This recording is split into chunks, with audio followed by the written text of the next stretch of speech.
soutenu par la région Auvergne-Rhône-Alpes. Les pieds dans le parc. C'est à pied, en suivant le sentier du GR7, que l'on découvre la grotte de cristal. Une œuvre d'art insolite située sur le parcours artistique du parc des Monts d'Ardèche, le partage des eaux. La grotte offre une vue imprenable sur Saint-Laurent-les-Bains, en surplomb du village, mais intimement reliée à son histoire. Quand le groupe EE, qui sont les artistes qui ont fait cette œuvre, sont venus, ils ont pris un petit peu la vie des gens, ils ont tourné dans le village. Et en fait, il se trouve que on a eu à l'époque une mine de spathfluor. Alors le spathfluor, c'est une pierre qui servait de fondant dans la sidérurgie. Et il se trouve que ces pierres sont belles. Elles sont soit violettes, soit vertes, soit blanches. Et elles ont des cristaux.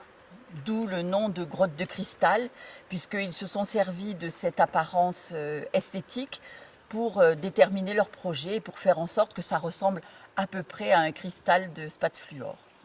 Aujourd'hui, la mine est fermée et Saint-Laurent-les-Bains est devenu un village thermal. De la fontaine du centre du village jaillit une source chaude à 53 degrés. Et c'est aussi ça que raconte l'œuvre imaginée par le duo d'artistes EE. Ce qui les a intéressés, c'est ce monde invisible, que l'on ne voit plus. Finalement, ici, on voit l'eau. L'eau, elle est présente, voilà. Mais l'eau, elle est chargée, elle est riche de cette histoire souterraine qui nous est invisible. Et donc, ils avaient envie de faire apparaître, soit de faire apparaître le monde invisible, soit d'y donner accès. Et comment est-ce qu'on va sous terre ? C'est souvent par des grottes. Voilà. Donc, l'idée de la grotte, elle est émergée comme ça. L'idée de la grotte, c'est aussi l'idée d'un espace fermé, qui protège, qui donne une sensation d'être en intimité, on va dire, dans un grand paysage comme celui-ci. Donc il y a toutes ces sensations finalement qui sont à vivre individuellement ensuite par chacun. Et puis il y a aussi le lien bien sûr, à vol d'oiseau, pas si lointain, avec plus le sud-est de l'Ardèche, la grotte Chauvet, les cavernes, tout ce monde souterrain où les hommes ont vécu, ce n'est pas la même géologie qu'ici, mais il y a cette histoire aussi qui pour eux était présente. Un peu plus loin, dans l'abbaye de Notre-Dame-des-Neiges, une autre œuvre raconte les liens plus ou moins visibles entre l'eau et son environnement.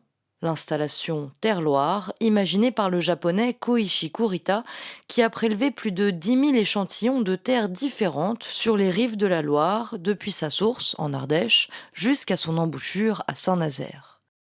2 sites en libre accès à visiter toute l'année.